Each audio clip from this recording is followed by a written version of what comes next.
My name is Catherine Williams, and I'm watching my identical twin sister Emma walk down the aisle in my wedding dress, towards my fiancé, pretending to be me. She thinks she's pulled off the perfect deception, stealing my life while I was working overseas. But in about 20 minutes, everyone in this lavish $300,000 wedding is going to learn exactly who the real Catherine is. Let me take you back to where this all began. Being an identical twin isn't like what you see in movies. Emma and I may have looked exactly alike, but we couldn't have been more different.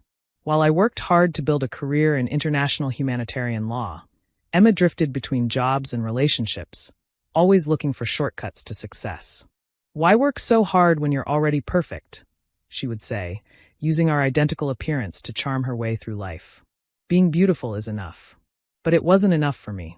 I wanted to make a real difference in the world.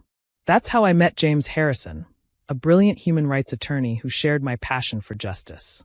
We fell in love over late-night discussions about international law and dreams of changing the world. When James proposed after 2 years of dating, it felt like everything in my life was finally falling into place. Emma seemed happy for me. She even offered to help plan the wedding while I was away on a 6-month assignment with the United Nations in Geneva. "You focus on saving the world," she said with what I thought was sincere sisterly affection. "I'll make sure your wedding is perfect." I should have known better. Emma had never done anything for anyone unless there was something in it for her. The first sign that something was wrong came 2 months into my assignment. My best friend Maria sent me a strange message asking why I hadn't told her I was back from Geneva. When I explained that I was still in Switzerland, she sent me a photo that made my blood run cold. Emma and James at a restaurant, looking very much like a couple. "But that's you," Maria insisted. "You've been back for weeks. You've been planning the wedding, going to parties, posting on social media."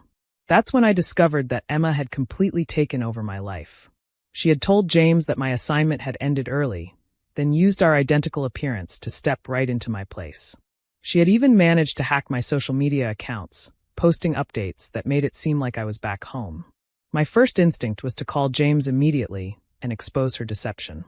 But then I remembered something our grandmother used to say. Sometimes you have to let a thief fill their pockets before you catch them. Instead of confronting them, I decided to watch and document everything. I created a private email account and asked Maria to be my eyes and ears, recording every event, every conversation, every detail of Emma's deception. What I discovered was shocking. Emma hadn't just stolen my fiancé. She had completely reimagined my wedding, turning what was supposed to be a meaningful celebration into a grotesque display of excess. The intimate garden ceremony James and I had planned was scrapped in favor of a $300,000 extravaganza at the city's most exclusive venue. "Catherine has had a change of heart," she told our confused family and friends. "Working with the UN has shown me the importance of celebrating life's precious moments."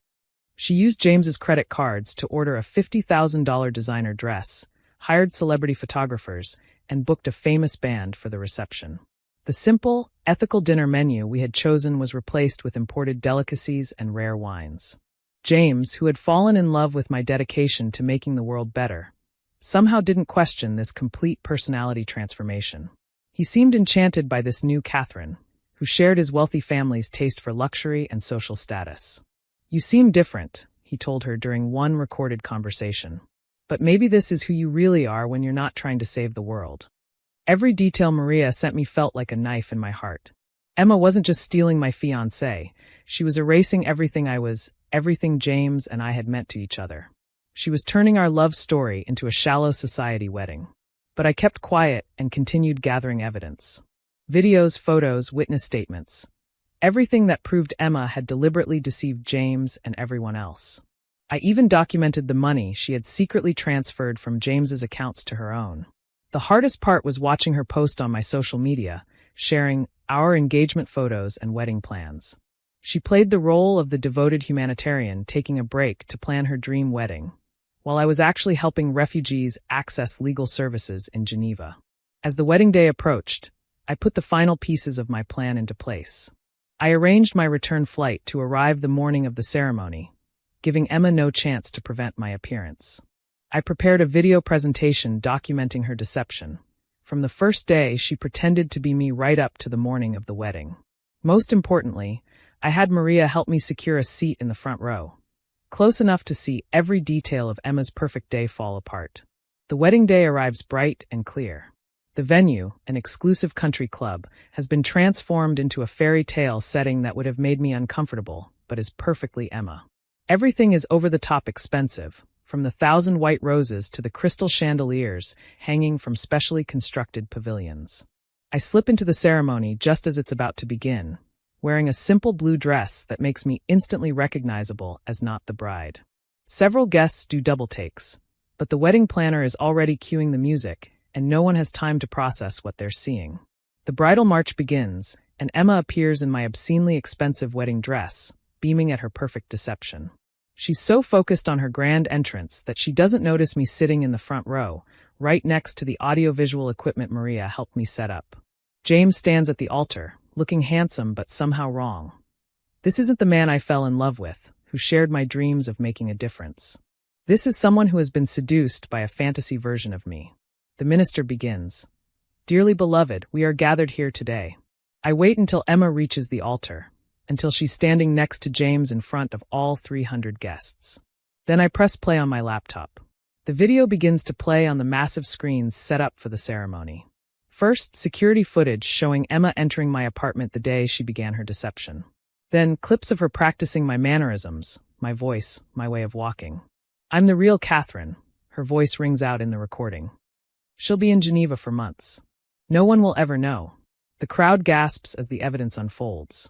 Photos showing the real me in Geneva at the same time Emma was pretending to be me here. Bank statements revealing her theft from James's accounts. Social media posts she had doctored to maintain her lie. Emma freezes at the altar, her perfect mask cracking as she realizes her deception is exposed. James stumbles backward, staring between the two of us as understanding dawns. Catherine, he whispers, looking at me, the real me, with dawning horror. I stand up slowly, letting everyone see the truth. Yes, James. I'm the real Catherine Williams. The woman you're about to marry is my twin sister Emma, and she's been lying to you for 6 months. The room erupts in chaos. Guests start shouting and taking photos.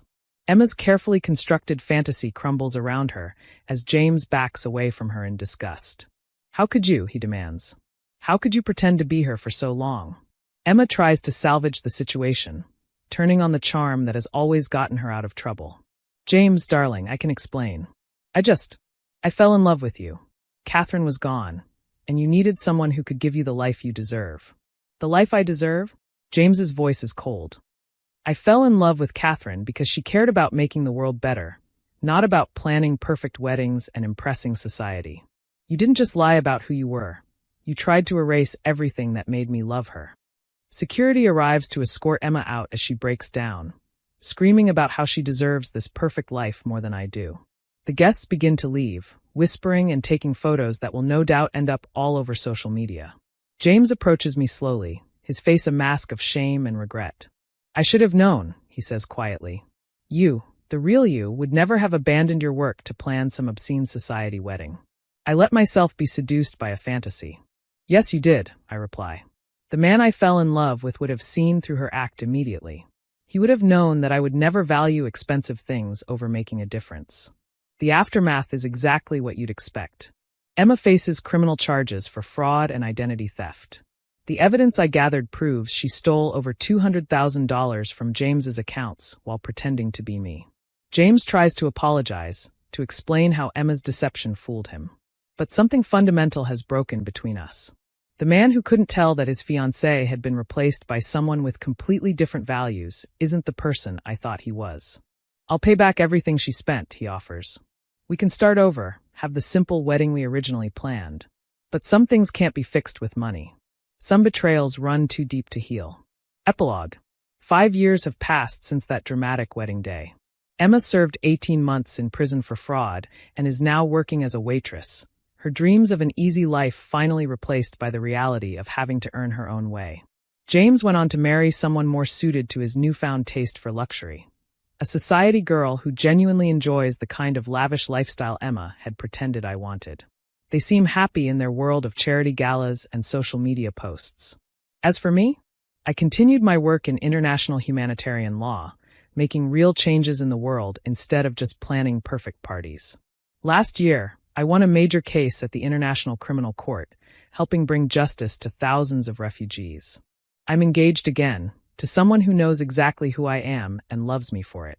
We're planning a small wedding in the garden of a refugee center, where we both volunteer. The entire event will cost less than the flowers at Emma's failed spectacle, but it will be real and meaningful, just like our relationship. Emma and I have a distant but civil relationship now. Prison changed her, forced her to confront the person she had become. Sometimes she comes to hear me speak at law conferences, sitting quietly in the back, watching me live the life I built through hard work instead of deception. I thought I could become you by looking like you, she told me recently. But I finally understand that who you are has nothing to do with appearance. The video from that wedding day became a viral sensation, spawning countless discussions about identity, authenticity, and the difference between appearance and reality. People still occasionally recognize me as the twin who exposed the wedding fraud. But that's not how I want to be remembered. I want to be known for the work I do, the lives I help change, the difference I make in the world. Emma tried to steal my life by copying my appearance, never understanding that what makes us who we are goes far deeper than how we look. Last week, I gave a lecture at a law school about international human rights.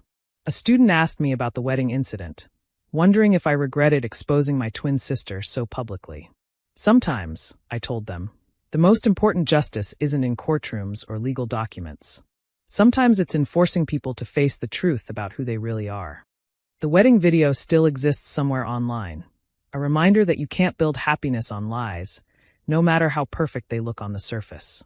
Emma learned that lesson the hard way, in front of 300 guests and a viral audience. But the real story isn't about the wedding that wasn't. It's about staying true to yourself, even when others try to steal or copy or erase who you are. It's about understanding that real love sees beyond appearance to the heart of who you really are. Thanks for watching. See you again in the next video. Stay stunned.